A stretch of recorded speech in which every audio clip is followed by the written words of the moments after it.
What is going on, everybody? Happy Friday. Thank you for being here with me today. Welcome back to another ADSR stream. If you don't know, my name is Tatro. I am an electronic music producer, beat maker, content creator, educator, all that good stuff. And I'm here with you every Friday tackling different production concepts, things to help take your music to the next level. Maybe some foundational things that maybe you don't know about. Who knows? But we're always checking out something new, working with the amazing packs and plugins from the ADSR store. And today, of course, we're talking about groove, finding the right groove for your project. We'll talk a lot about rhythm and what role that plays and how, or maybe some different techniques that you can apply in rhythm to make your audience feel and groove a little bit differently, or at least achieve the groove that you're looking to get. I think that's the goal today. Last week's stream was really fun. I remember. What did we cover? I can't remember. I remember we made two different kinds of tracks. Oh, like mood, right? That was a fun one. So I'm excited to do rhythm. It's actually a little bit tied in to the same thing. But hello everybody in chat. Thank you for joining me today. I want to give some shout outs to people who are here. William C. Beckham, as always, thank you for being here. Let's Music Your Life. Hello. Danica Becker. McKee, hello, welcome. Thank you for being here. So nice. Oh, and my friends on Facebook. I see Vignesh over there. I saw a couple other people, but my Facebook chat screen is smaller, so I'm sorry if I missed you. But hello, I'm seeing you. I'll be interacting with chat all throughout today's stream, of course. Hello, Xerix. So, as usual, if you have questions as we go through today, feel free to ask them. I'm going to keep my eye on the chat as best that I can. And any different insights you might have, tips, we can help answer each other's questions in the chat. I'm all down for that too. I'm using this new MIDI controller today that I recently got, the Bassline DMK25 MIDI from Donner. I'm going to pause my background music there for a moment. We got that cool synth loaded up. That's a fun sound. And I use, of course, the DAW Ableton Live. But not just Ableton Live. Today we've got a cool plugin to look at, actually. That's going to help us demonstrate groove in a really cool way. So this is by UJAM, which you all have seen me use UJAM plugins before. They've got like GrooveMate, and they've got a few other cool plugins too.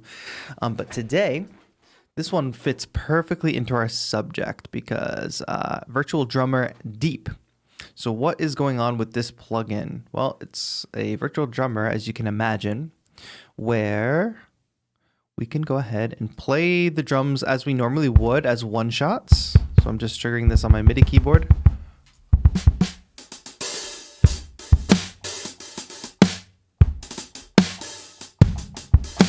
Yeah, you know, we got those individual hits. You all have all seen it a million times. But if I go up a couple octaves on my controller, good. We have access to these grooves, which this says 84 BPM right here. So let me go ahead and bring that down. So I'm basically just holding one key down. And you see that there's different ones. This is marked as verses, choruses, specials. And then at the top, we have intros, fills, endings, breakdowns. So these are obviously like more momentary things for the most part. So verse here. Let's switch to the chorus. Automatically we hear some differences, and where is that at? Oh, fills. If I hold this down, we get a fill, and then it reverts back. Who did the drawing? My niece did the drawing. Thanks for asking. Skull drawing, very cool. But automatically here, this is setting us off in a good direction. So aside from this being a cool plugin, we're not going to talk all about this plugin today. But it is going to help us demonstrate rhythm and groove very, very well.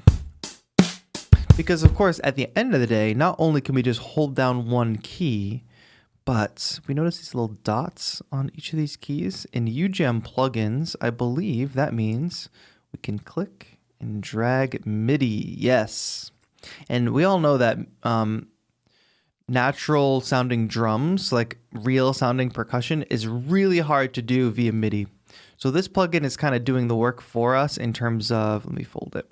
in terms of note placement, but also velocity, which is very hard to get accurate, whether you're finger drumming or programming it in.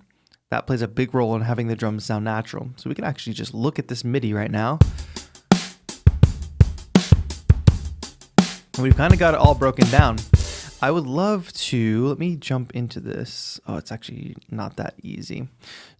I want to just isolate the hi-hat for a moment to point something out. Like, why are hi-hats so hard to program? So if I can turn notes off, that would be amazing. But I don't know if I can. Can I? Should be able to. Usually we hit 0. Oh yeah, okay, that is off. It's just like gray. Good. So now you all hear the hi-hat groove, right? What's contributing to this hi-hat groove? Because as you can see, it's playing all the same instrument. It's not alternating instruments, and it's playing a pretty steady rhythm. So let's compare and contrast this really quick, because I think this is important. An important factor in creating groove and creating rhythm. It has to do with accents and adding emphasis. But first, what note is that on, by the way? F#1. So let me find F#1. And what I'm going to do is just manually program in that same exact pattern. So what is it? It's literally just, okay, let's do it.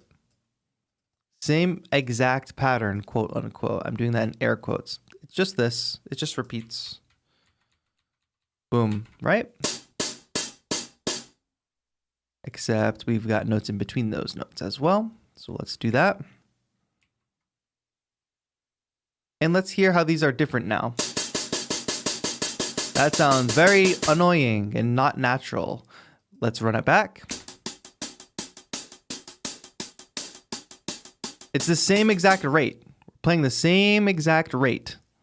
What is the big difference? And I don't think it's just because it's loud. We could make this all soft. It's a little more bearable, but still not as natural as this. What are we hearing there that is contributing to it sounding so good, so natural? And it actually is, if you just let yourself feel that rhythm, I get that little bit of a head bob motion. I'm feeling some kind of momentum versus this next pattern where it's just, if you're feeling momentum or feeling movement, it's a different movement. It's more frantic, faster. It's less floaty, less groove. So what is contributing to that? Of course, I already alluded to it, but it's really, in MIDI terms, it's the velocity, right? We can see that every other note in this pattern, and actually for now, let me go ahead and just delete the kick in the snare so we can just see the MIDI of the hi-hat.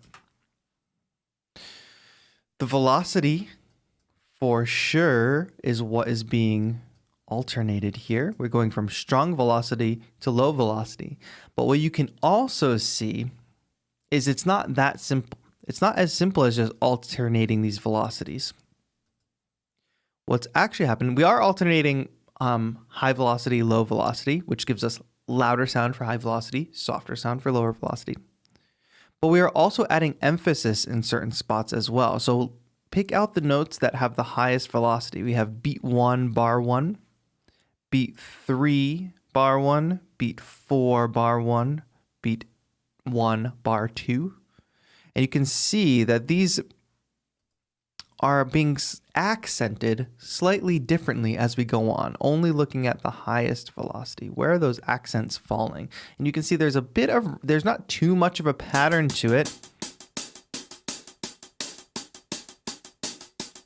Actually, there is a pattern to it. Let's see if we can catch it. It's a basic pattern to it, I think. That is, I'm going to turn the metronome on. That is the downbeat and also beat 3. 1, 2, 3, 4, 1, 2, and 3, and 4, and 1, and 2, and 3, and 4. We hear that a little bit of an accent on beat 3. So am I saying this is the groove you need to recreate, like this is something you should apply to all your drums? No, but what the important concept here is to take away is this idea of accents, and how do we apply accents to affect our groove. We can do that with velocity because, of course, we're relating this back to a real drummer in real life. And what does velocity convert to in real life for a real drummer? Well, it's like, how hard are you hitting the cymbal? And that can be done very naturally when you want to apply a type of rhythm. Actually, we can do it on a drum pad.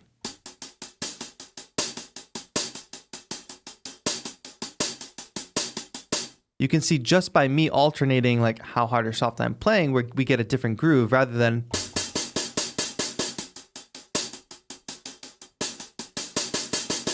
same rate.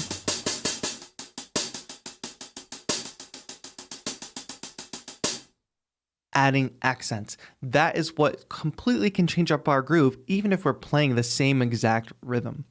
So we want to keep that in mind for sure.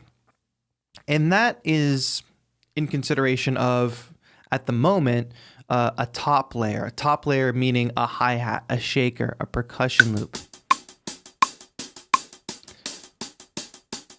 Which in fact, I would actually like to try to load up GrooveMate as well from UJAM, just because this is another good way to demonstrate rhythm.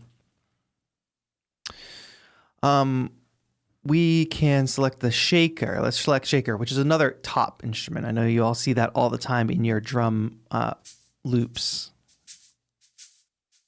So here, now start to listen for this accent. Where does this accent fall? Almost in some of the same places, similar to what we just did. I'm going to pull the MIDI out so we can examine it. Again, very simple rhythm here. Let me mute the hi-hat. Oh, and we're actually using a delay there to mimic, or not mimic. Yeah, I guess you could say mimic. The delay built into the plugin is adding a rhythm for us, which is actually giving us a pretty natural rhythmic sound too that would be hard to program. But the accented notes are on every beat because we're getting a strong beat. We're getting a strong hit on every beat, and then everything else we hear is actually the delay. I do this a lot on hi-hats to create a natural hi-hat groove.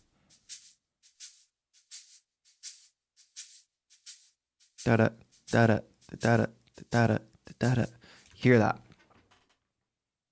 How could we do this ourselves if we didn't want to go in, or if we weren't using Virtual Drummer, or we weren't using a cool UJAM plugin? How could we do this ourselves? Like I said, I do this all the time. So let's dive in how to do that. Sample packs, hi-hat, and then we'll lay down some chords and we'll actually start building a little bit of a actual groove here because we got to add some kick, we got to add some snare, all that stuff.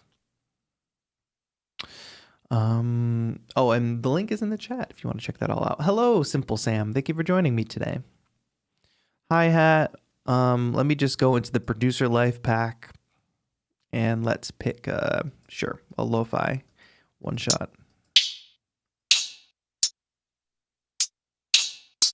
This is a producer's life, is digging through samples, trying to find that perfect millisecond of a sound. Okay. So similar to how we just did that in MIDI, I'm going to go ahead and just plot this out on a steady rhythm.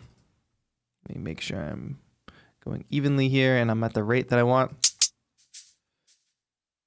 Yeah, we'll do this every other, so it's like a little more obvious. So I'm just going to duplicate this very simple pattern, and now we're working with audio, which means we don't have the luxury of adjusting velocity. Now, of course, we could go in and change the individual volumes of these, and that might add a similar effect, but it's not exactly the same.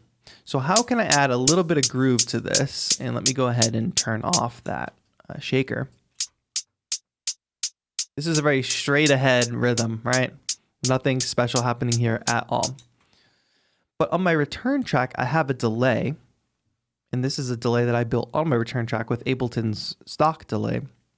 And all it does is it allows me to quickly turn on different time values. So if we turn that knob up on 3, and then we send this hi-hat to that reverb, suddenly we have other hits in there that are slightly quieter and creating a different groove rather than this. Now we have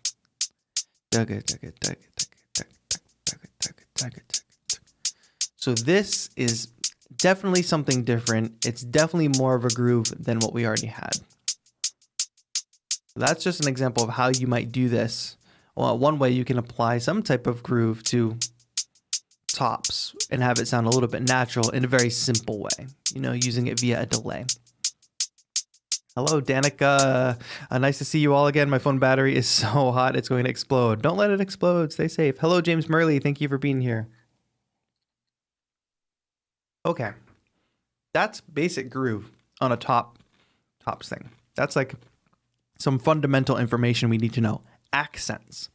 You can take a very basic rhythm and just by alternating accents, how hard or soft a note is hitting, you can create a different groove. Why don't I, while we're here, let's run this hi-hat. Actually, I'm going to mute that hi-hat that we just did. So let's continue working with the virtual drummer. Let's keep the shaker. And I have a sound loaded up here on Serum. I think this is a Joji inspired sound from Ghost Project. And let's just lay down some chords. Let's go lower than that. We went high for the drum plugin.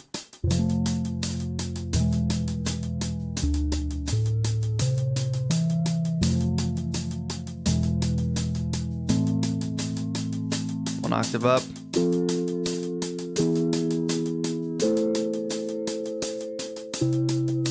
Yeah, let's lay that down. And I'm gonna bring that hi-hat down a little bit. It's a little loud in my ears at the moment. But you all let me know how the volume is for you. What chords did I just play?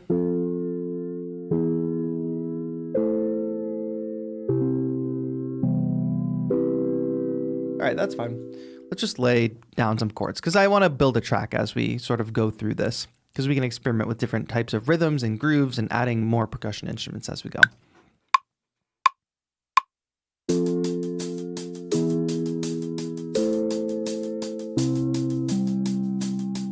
I'll just repeat that, I guess. Or let's play one slightly different loop. I thought I was going to repeat it. That's why I stopped. Let's try that one more time. 3, 4.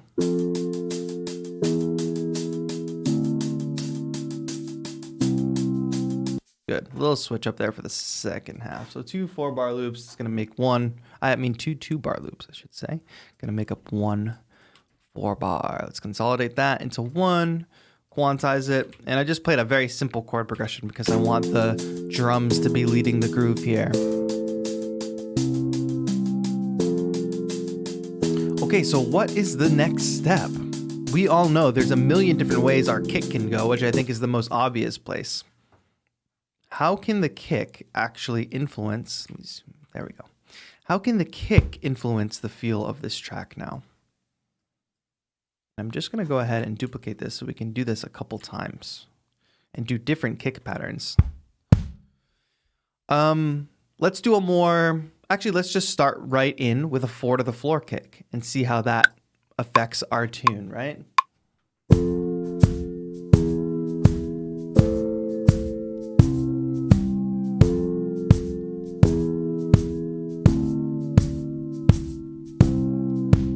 So it has a very, I would say, obvious effect on our rhythm, and I actually didn't want to overwrite that, but I did. It's got a very obvious effect. We've all heard a 4 to the floor rhythm. Now it actually further emphasizes the groove from the hi-hat. So if I turn the hi-hats off, we still get that. That tells our head how to move, right? It gives us a clear definition of time. It's basically, not basically, it literally is time. It literally is our metronome.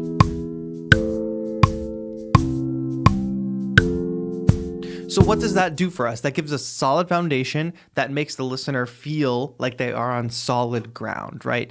It doesn't necessarily build much anticipation because it doesn't need to. When you think about a verse of a song or a chorus of a song, you want to feel like you're at an arrival point, that you are feeling steady like a kick provides. And then you add this, of course, with that top loop.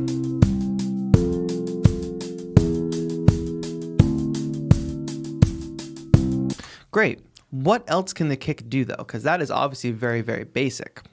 Well, Let's play something a little less 4 to the floor. Let's play something a little bit more anticipatory, right? I'm going to add on to that. And let's add a different type of kick groove here. 1, 2, ready, go.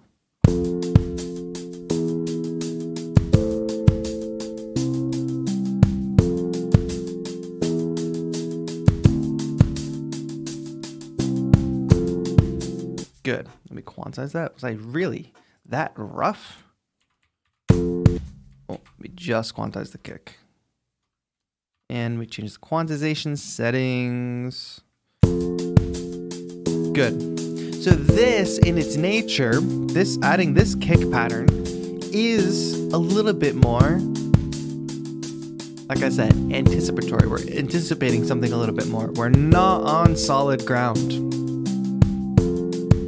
We know that it's going to lead to something. So eventually, if we get to something like this, this would now get us to start bobbing our heads and feeling like we've arrived. Whereas this feels like we're going somewhere. So that is how groove and percussion helps lead us to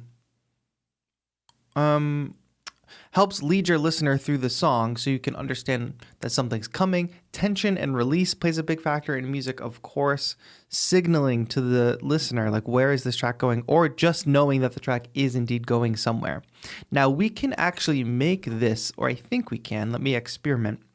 We can make this kick pattern that we have here actually be part of a drum pattern that does feel like solid foundation, by adding one more element, one more solid element that is steady, a steady rhythm that gives us something to sort of catch our ears and feel. And that is the snare, of course. So let's play probably the equivalent. If you think of the kick 4 to the floor, the equivalent for a snare is like playing on like a 2 and 4. 1, 2, 3, 4. 1, 2, 1, 2, 3, 4. 1, 2, 3, 4. So when we have a more kind of groovy kick like that, if we add a 2 in the 4 snare, it actually takes that tension building feel away and makes it more steady. Enough talking. Let me just add 2 and 4 snare here. 3, 4, 1.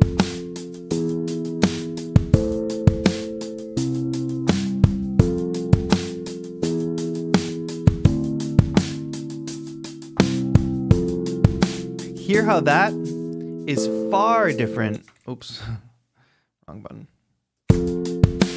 That is far different than if we just had the kick doing what it was doing. Now we can bob our heads because we've got that 2 in the 4.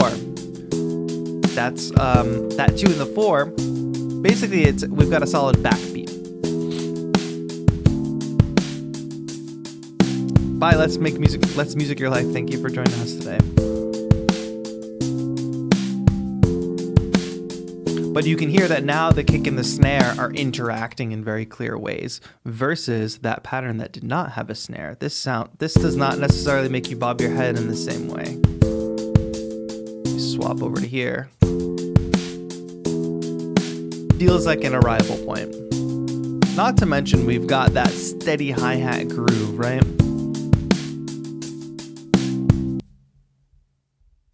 So we kind of have like different levels of this, of a similar groove right now. And I just also want to point out that it's not necessarily all about adding more drums and having multiple drums playing different rhythms. What you can also do is take things away or introduce things gradually, because this groove without the hi-hat, it's a little rockier, right? Not rockier, but it is less of that arrival point, less of that solid foundation to be on. Joel Clark says it don't mean a thing if you don't got that swing. Right. But add this, you notice that hi-hat adds a lot of momentum. The train is chugging forward. And just break down, why is that, right? Well, it's a steady rhythm, steady repeated rhythm nonetheless, that gives us momentum for going forward. It's doing the accent thing. Again, we have strong accents and soft. We've got kick on 2 and 4, and we've got that that anticipatory kick pattern that has a little bit of groove to it. Now, let's just compare and contrast that to doing a 4 to the floor with snare as well. Gosh, I gotta turn the plus button on. Here we go.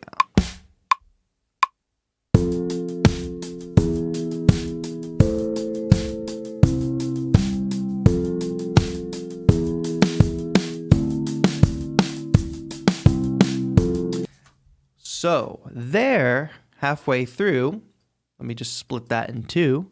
I switched up the snare pattern. So let's listen to this very basic 4 to the floor.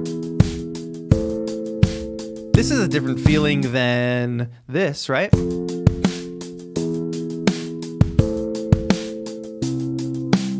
Very different feeling there versus the 4 to the floor.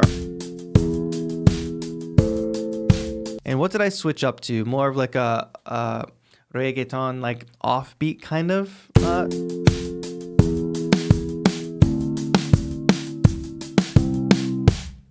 Again, it affects how you move to the music. It affects how you feel the music. Let me, I didn't do it cleanly on that second bar.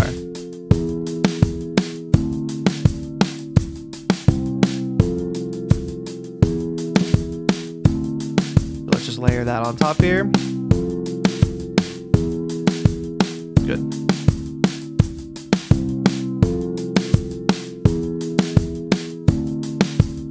Listen to the metronome.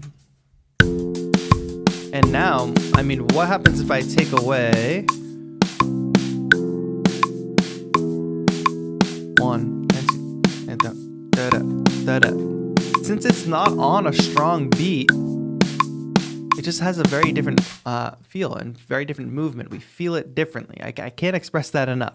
Drums and percussion and groove is all about how do you make the listener feel your music. We think sometimes that comes down to harmony and chords too. We can make people feel things emotionally with harmony and rhythm too. But we can make people move with rhythm. Or we can at least define how they move or don't move with rhythm. And what is the right rhythm and groove for your track? Well, a lot of times it comes down to genre. Obviously, a snare pattern like this fits in a particular genre. Or if you're interested in blending genres or bringing disparate elements from different genres together, you might apply this. But if you really start to pay attention, you will notice that different genres have different common rhythms. I come from a rock background where it's like, I also make lo-fi hip hop, which might be like,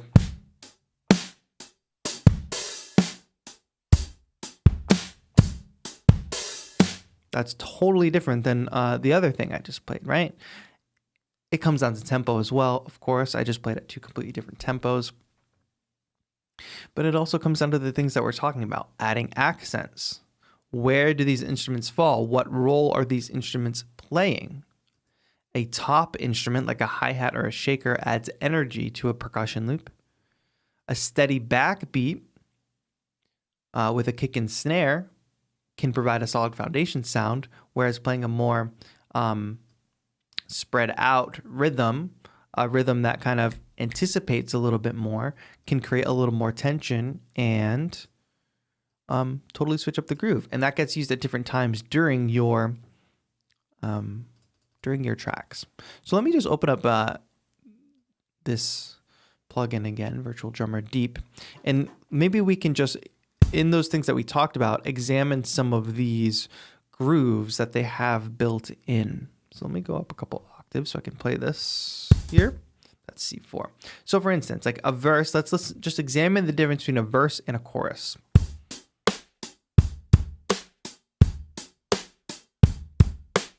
So very basic backbeat, hi-hat, kick, and snare.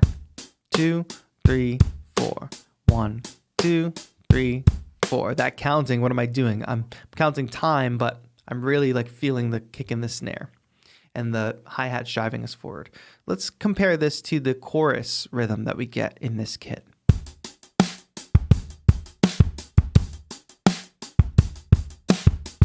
Well, we still get a steady 2 and 4 on the snare, We get a few more hits in our kick, and our hi-hat is much more energized. So really quick, just examine this. Like, why would we use one for a verse and one for a chorus? Just think about your song structure, right? You want your chorus to be the biggest, most triumphant. Well, typically I'll say, of course, all music is different. But you want your chorus to be your highest energy point in the tune, right? Whereas your verse is kind of like you want to keep people interested, but you're leading up to something more. So again, we've seen this before. This is a very basic rhythm. 2 and 4. The kick is basically playing 1 and 3, but then we also have this note here, that double hit, do do ka. And then we have the 8th note on the hi-hat. 1 and 2 and 3 and 4 and. So how does that differ from this? It's basically the same instruments, but we get more energy. Let me flip back and forth. Look, how many more hits are there in the kick? It just propels us forward faster. 1 E and a 2 E and a. That hi-hat is twice as fast, but again, we're doing accents.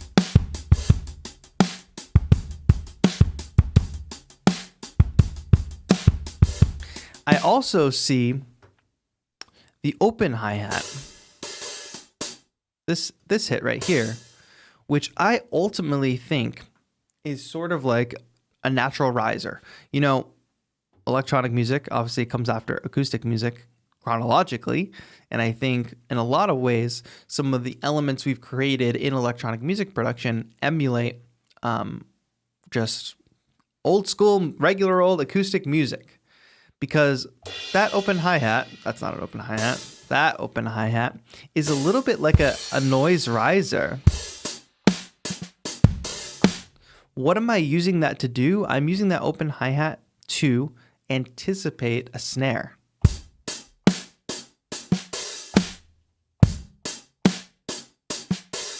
It's kind of like throwing something up in the air when you play the open hi-hat and then catching it when you hit the snare. Tension and release. Tension and release.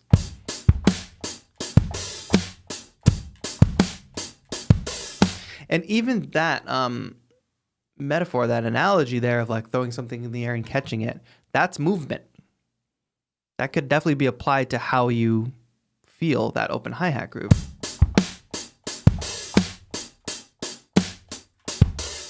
It's no surprise that that's on an upbeat when we're like headbanging and we're moving our heads. But we feel that because the snare is our steady 2 and 4. And we feel that. So when something leads up to it, it kind of elevates that anticipation of that solid foundation downbeat. Ooh, is this a little like too deep for a Friday morning, my friends? Think about it. Think about it. I truly believe we hit things with 6 before we developed circuits. Not sure though. Hee hee. Oh, who can say what our ancestors were up to on other planets?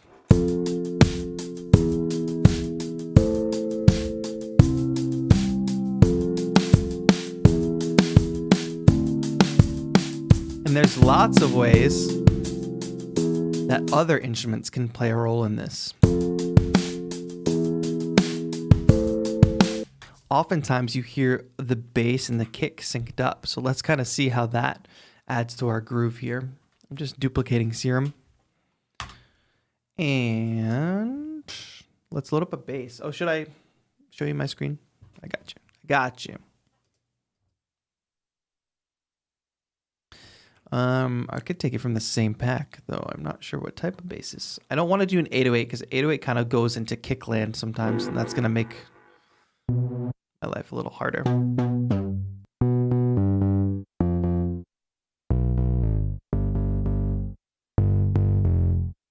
That's a decent one.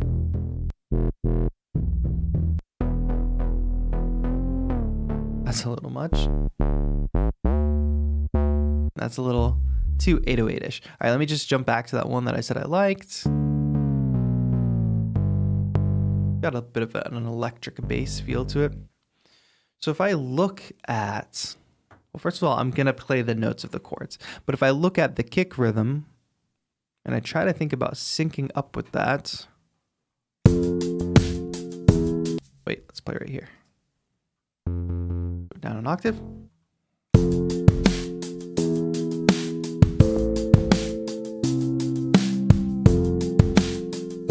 Actually, a much simpler way to do this, right, is to create a MIDI clip. And this is a good way. Even I use this a lot for 808s too. If you want your 808s and your kick to sync up, or any bass if you want your kick and your bass to sync up. Let me go ahead. I create an empty MIDI clip in the bass track. All I'm going to do is copy the notes of the kick. Obviously, these are not going to be the notes we want to play. However, they will be the rhythm we want to play. So, and I can now, the trick is to link this up with the chords that are playing as well. So the first chord we play is F. Those first two notes of the bass line should align with F.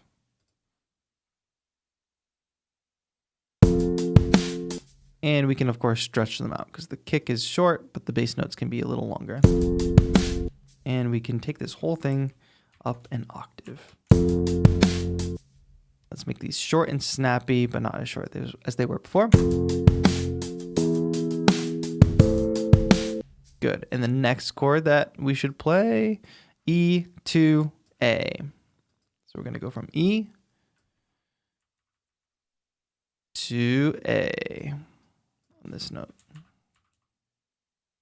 We're doing a leap up to A, basically.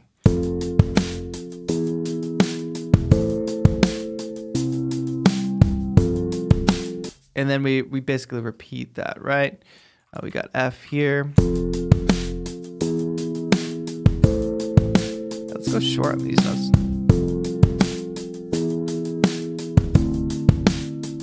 And what chord is that there at the end? Even though I just played it, who can remember? We have E to D to C. E to D. That's what those notes need to be. All right. So again, this technique, just a fast way to completely mimic your kick drum's rhythm. And that can stay on C. All right, cool.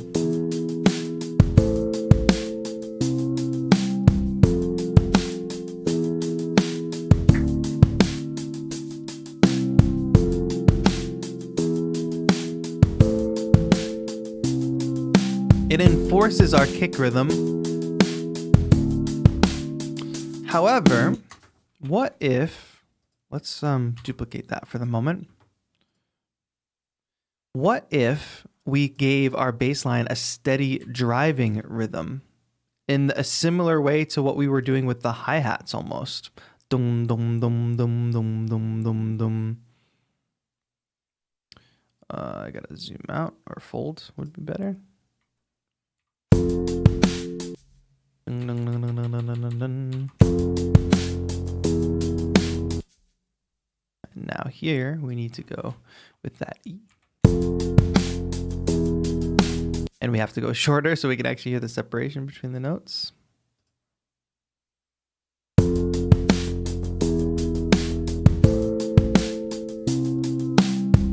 So you hear, even if we alternated that, right? Let me actually just copy this same exact figure here and paste it here. We're going to alternate between that steady rhythm and that more sparse, plucky rhythm.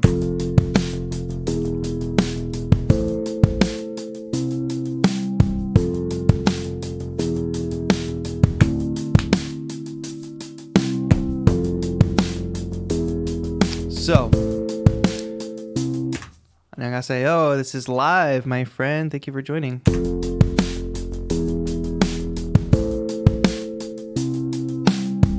Okay, so do you see how that changes the groove? Even though the drums didn't change, the bass line changed. And the bass line's actually alternating between these grooves. Think about it. It all comes back to, like, are you feeling more steady and on more solid foundation? Or are you anticipating something? Are you feeling the space in between notes? That is the common theme we keep coming back to here.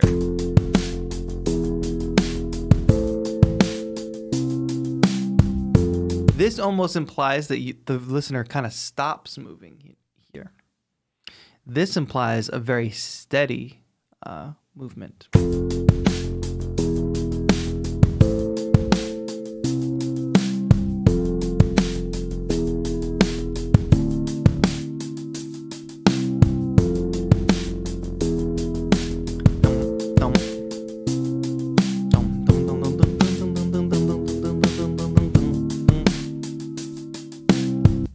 Feeling steady or forgot to take meds?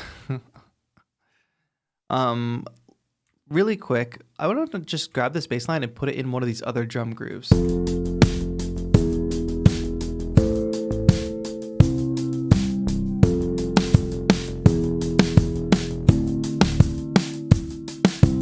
It kind of doesn't sound too bad with those drum grooves.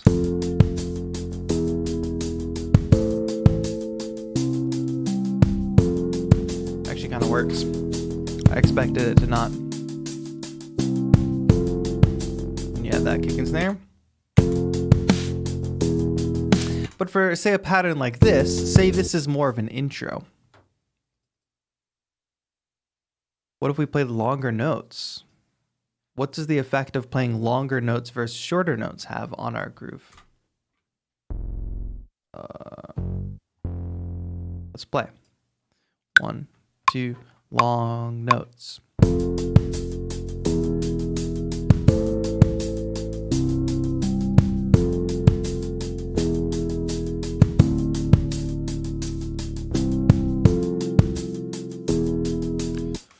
How does that change how we feel this section of music versus this section of music?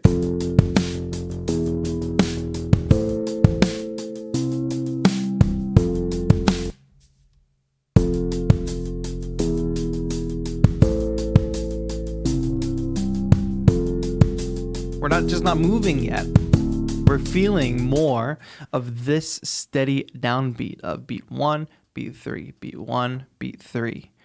And since we're feeling that, it feels less distinct, says Danica. It feels, well, I think it still feels distinct, but there are less frequent distinct notes, I think is the way to articulate it.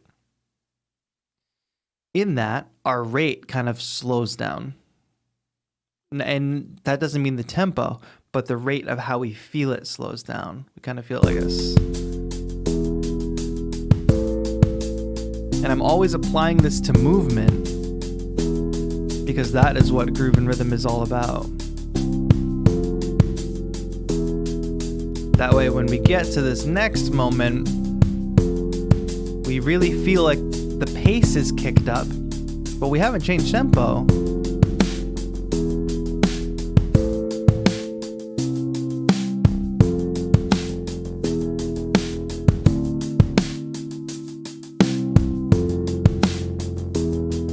And by the way, like we're doing this with one chord progression, one bass line, one set of drum sounds, which is kind of emulating like a track because, you know, you might not have the same chord progression throughout, but if you think of a typical rock band, guitar, bass, drums, singer, they've got the same elements. Well, in electronic music, we can try to emulate that. We've got our chord synth, we've got our bass, we've got our drummers, and maybe we would add one more melody. And they all contribute to the groove and the feel in these certain ways. So one of the things that I hear as we do more track reviews and production challenges on this channel and even in my own community, what I find is the reason a lot of people's tracks are lacking is because they lack a diversity in groove, and the structures are too long without enough movement or change.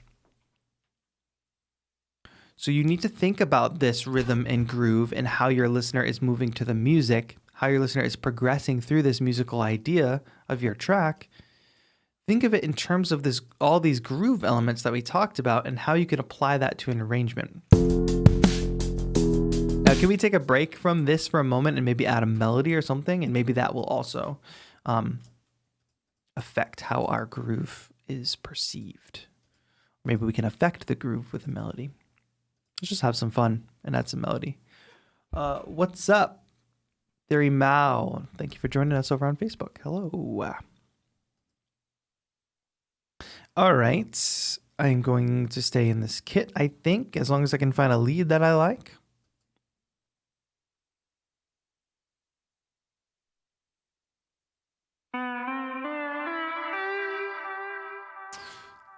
Let's throw a lead up on top of it.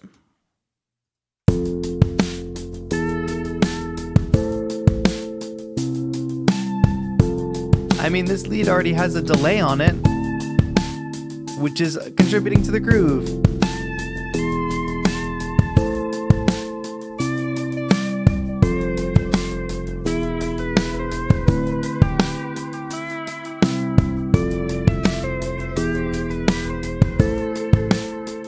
Let's just play with some melodies here.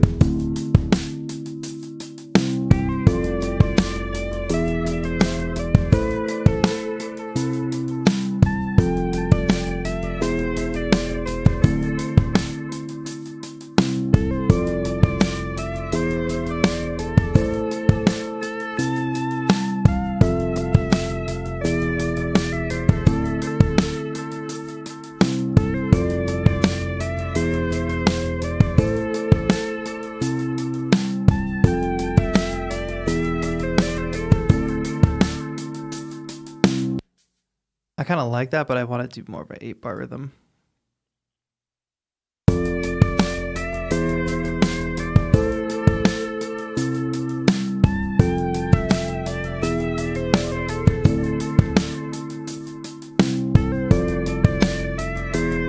Let me just record that pickup really quick.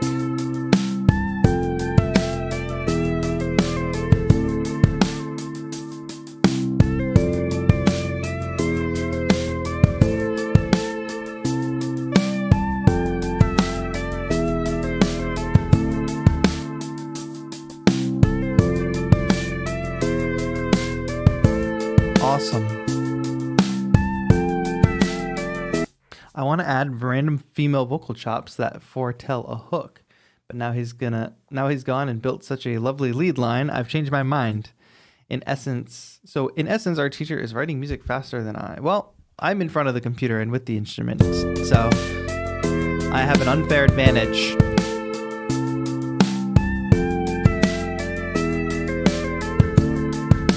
Just really quick, simple thing to examine about your melodies is space. Does the melody have to be continuously playing, or can we leave space?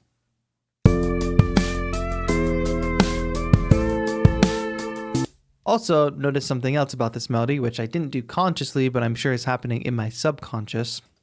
Bass notes. Dun, dun. Melody. Dun, dun.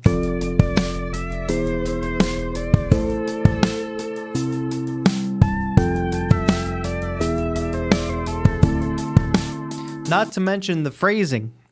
Right now, the bassline phrasing, if we consider this one phrase, is directly aligned with this being one phrase. See how those are like the same? Same phrasing?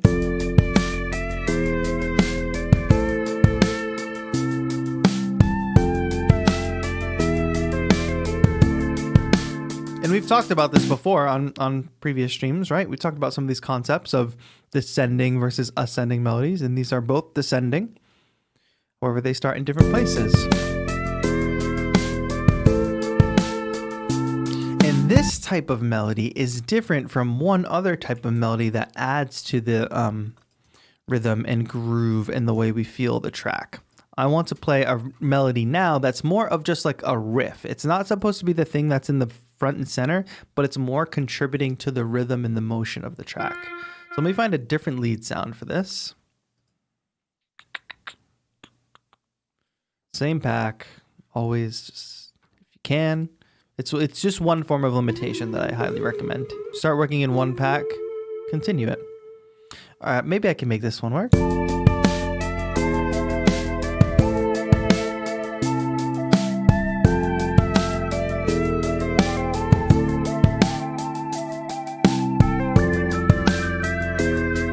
let's play that. Here we go. Let's find a nice riff to play in the background.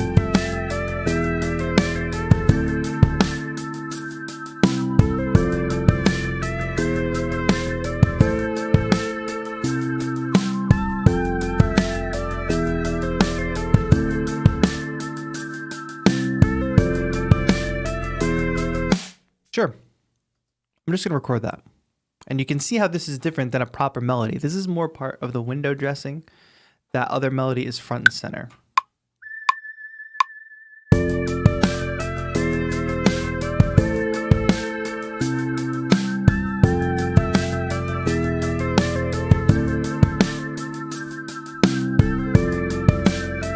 Good. I kind of flubbed at the end there, so I'm just going to kind of copy the first bar and have it repeat. The first two bars, I should say. All right, you see, obviously you see the difference here. It's still a melodic instrument, but it's not the front and center melody. It's almost the same effect as adding a shaker or a hi-hat, adding that kind of top line riff melody, not top line, but like high-end riff melody, adds energy. Steady pace, right? 1 and 2 and 1 and 2 and.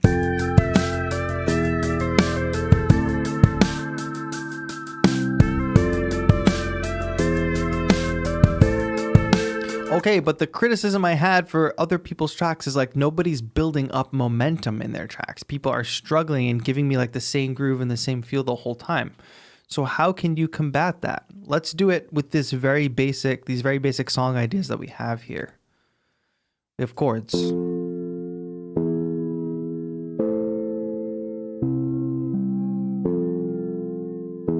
It's all about how we introduce things gradually. Okay, now let's introduce just the hi-hat. Let's introduce the hi-hat halfway through here. Oh, that's not hi-hat. Is it? Oh yeah, I just put it on a different track for some reason.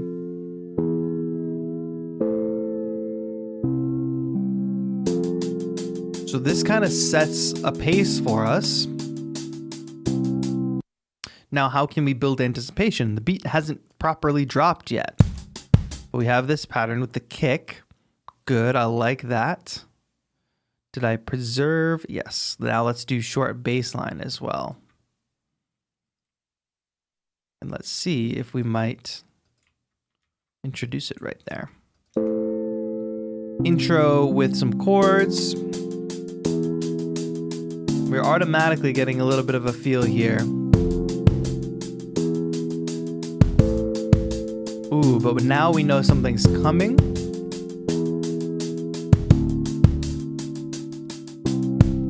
Great. I'm going to duplicate that bass line, but now we're going to add the proper backbeat.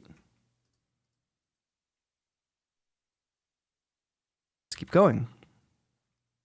That's not how this chord thing works. Let me consolidate this so it's a proper 4-bar loop. Make my life easier. So then the beat drops.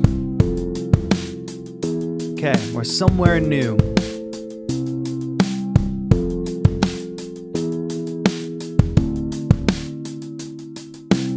Now I'm going to introduce this. Actually, instead of introducing that melody, I won't introduce it quite yet, but I will bring back in the shaker, which is playing a similar role to the hi-hat, but just one extra level of top percussion energy halfway through this first verse kind of structure.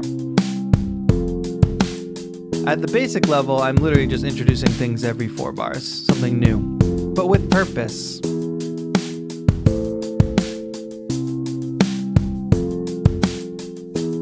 And now, before we give it all away, let's pull back. Before we get to the big drop, where we introduce even more stuff, let's pull back. Again, this is very, very basic. I'm keeping the same chord progression going the whole time. But even the transition from this steady backbeat with a short bass line to now pulling back on the drums, maybe eliminating the bass line. Actually, I disagree. Let's not eliminate the bass line. Oh yeah, let's eliminate there, and then we're going to go to our long bass line.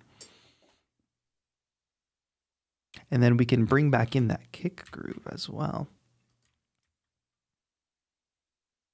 So let's also introduce our high riff synth here. Not sure if we introduce it there or not, but we could filter it in.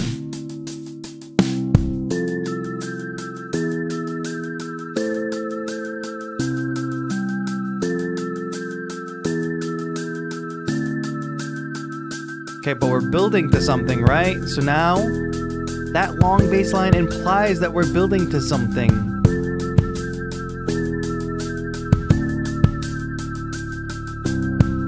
Great, and now let's drop a hook with a steady backbeat. Actually, I have one other idea. Let's do something a little bit different because I want to try this with the virtual drummer. What happened? I want to copy this section, whole section. Let's do something. Let's do a fill, because of course a fill is going to help us build, and I just want to have fun with pulling MIDI from virtual drummer. What's this?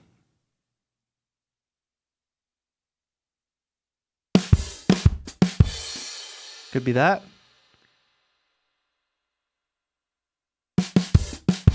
No, I want the bigger one. Yeah, let's do that. Again, grabbing the MIDI. And we'll probably do half a bar, I guess. I want it to come right in. Boom. Then we land here. Now don't sleep on adding crashes and stuff to your drums, because of course, that's the same thing I talked about with downlifters and risers. We need something energizing that says, boom, you've arrived. That's not a drum set. There we go. I'm just gonna literally add that.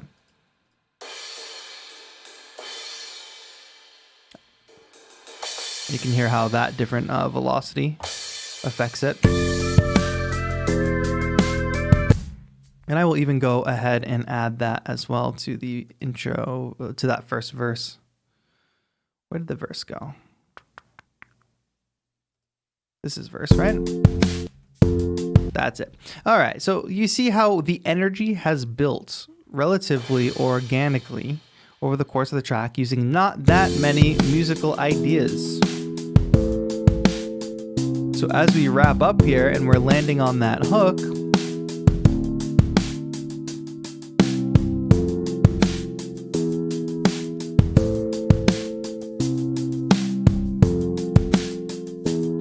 you can see that we're building up energy and we're taking it away, but building sort of a different kind of energy, which we would filter this in, of course.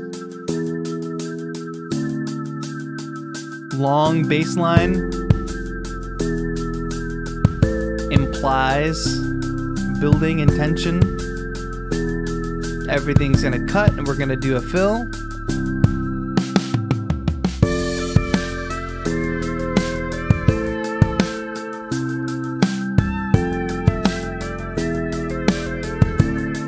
Just a quick musical example. I don't think this is winning any Grammys anytime soon, but do you see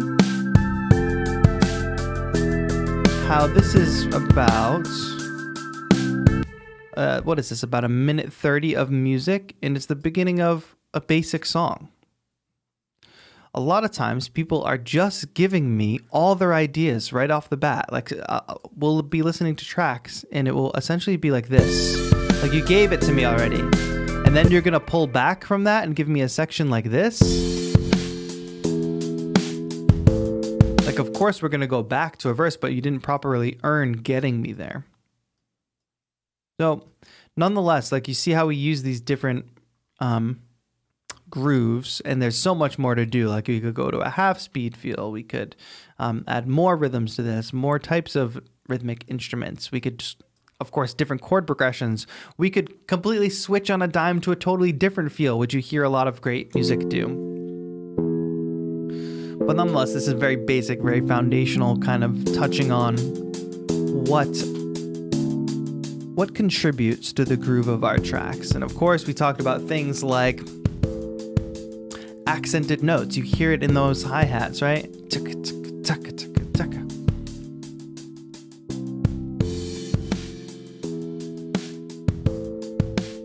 Then we learn how to continue to add energy, whether that's with more top layer percussion, like a shaker, or with a riff melody that sort of plays a similar role. How does the bass line affect rhythm?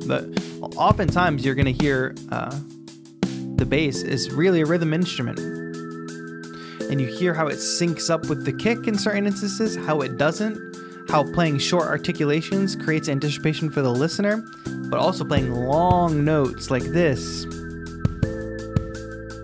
can sort of make me anticipate as well. Not in the same way that plucking and creating space that way does. Properly earn all the loops at once. Yes, Danica, you want to build your listener up to a moment. You don't want to just throw everything at them. Give them time to be impressed by what you've created. This was a fun stream. I know we got into a lot of sort of very foundational stuff that has to do with rhythm and groove, but I hope you did enjoy it and took some value from it. If you did, please make sure to like the stream on your way out and tune in every Friday for all of these different production techniques. We'll be back again next Friday, but we'll also be back again on Wednesday doing the production challenge. So join us. And I will read this off quickly. We've got a whole slew of amazing streams next week, including Jane is doing mix feedback, which is great. We have the production challenge on Wednesday. Alina and Brent will also be back with their shows next week. So please, make sure you subscribe to the channel, turn notifications on, because a lot of people say, oh, I missed the stream. What's the excuse? I thought you had notifications turned on. What happened? JK. Thank you all so much for supporting us over here on ADSR. We're trying to bring you some of the best tips and production tutorials so that you can learn how to become a better producer yourself. Make sure you join us over on the Discord. I have my own channel, youtube.com/Tatro, and today I published a new video, my part 2 of my music theory series. So I'm covering very practical uses of music theory that maybe you would have been confused by. So thank you all for tuning in. This was a fun stream. I will see you all next Wednesday. Tune into this channel for more, or I'll see you over on my channel, youtube.com/Tatro. So that's going to be it, everybody. Thank you so much for watching. This has been Tatro for ADSR. Have a good one.